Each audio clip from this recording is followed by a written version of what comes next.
అప్పట్లో గోదావరి పుష్కరాల్లో 29 మందిని పొట్టన పెట్టుకున్నారు. అధికారంలోకి వచ్చిన వెంటనే తిరుమల లడ్డూపై కొవ్వు ఆరోపణలు చేశారు. ఆ తర్వాత వైకుంఠ ఏకాదశి టోకెన్ల జారీలో 6గురిని తొక్కి చంపేశారు.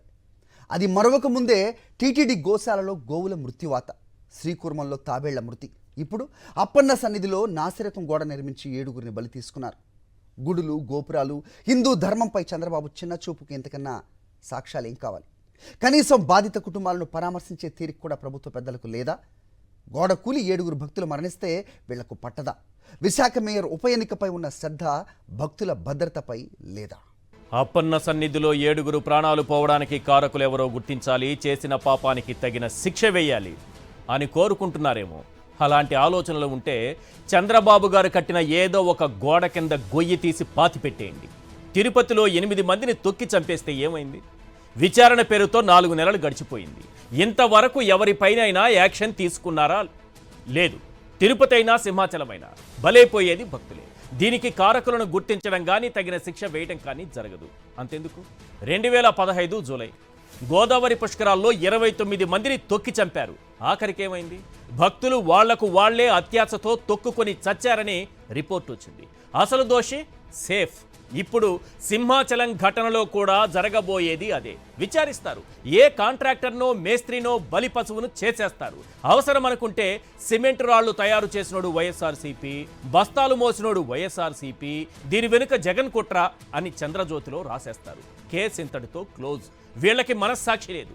ఒకవైపు సింహాద్రి అప్పన్న సన్నిధిలో చిన్నపాటి వర్షానికి 4 రోజుల క్రితం కట్టిన గోడ కూలిపోయి 7 మంది సజీవ సమాధి అయితే, చంద్రబాబు గాని ఆయన తనయుడు లోకేష్ గాని సనాతన ధర్మాన్ని మూటగట్టి భుజాలపై పెట్టి మెట్లు కడిగే పవన్ కళ్యాణ్ గాని సంఘటనా స్థలానికి వచ్చారా? సహాయక చర్యలు ఎలా జరిగాయో పరిశీలించారా? గాయపడ్డ వారిని హాస్పిటల్కి వెళ్ళి పరామర్శించారా? వాళ్లకు తెలుసు, వాళ్ళ అంతరాత్మకు ఇంకా బాగా తెలుసు. పవిత్రమైన లడ్డూలకు జంతువుల కొవ్వు పూసి రాజకీయ ఆరోపణలు చేసిన పాపం ఈ రాష్ట్రానికి చుట్టుకుంది. ఆ రోజే అరిష్టం మొదలైంది. అందుకే పవిత్ర దినాల్లో ఈ మృత్యుఘోష.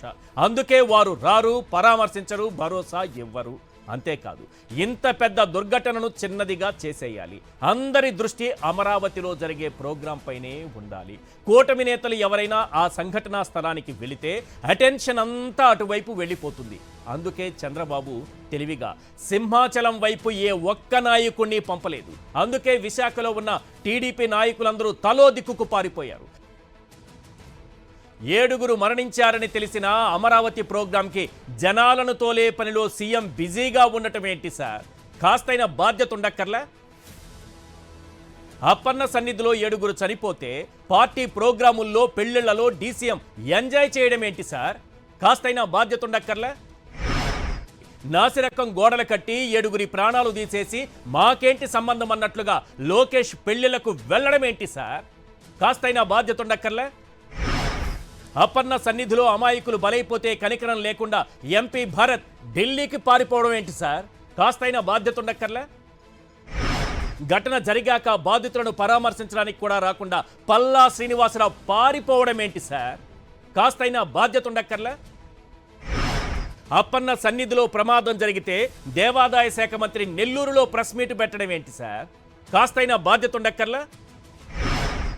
ఇన్ఛార్జ్ మంత్రి అనగాని సత్యప్రసాద్ కనీసం బాధితులను పరామర్శించకుండా తప్పించుకోవడం ఏంటి సార్? కాస్తైనా బాధ్యత ఉండక్కర్లే?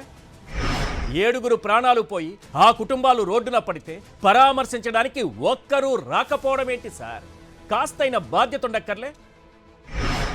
ఎంక్వైరీ చేస్తున్నామంటూ ఏ కాంట్రాక్టర్ పైనో మేస్త్రి పైనో తప్పుల్ని తోసేసి తప్పించుకోవాలనుకోవడం ఏంటి సార్? కాస్తైనా బాధ్యత ఉండక్కర్లే?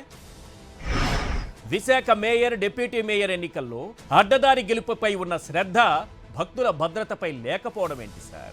కాస్తైనా బాధ్యత ఉండక్కర్లే?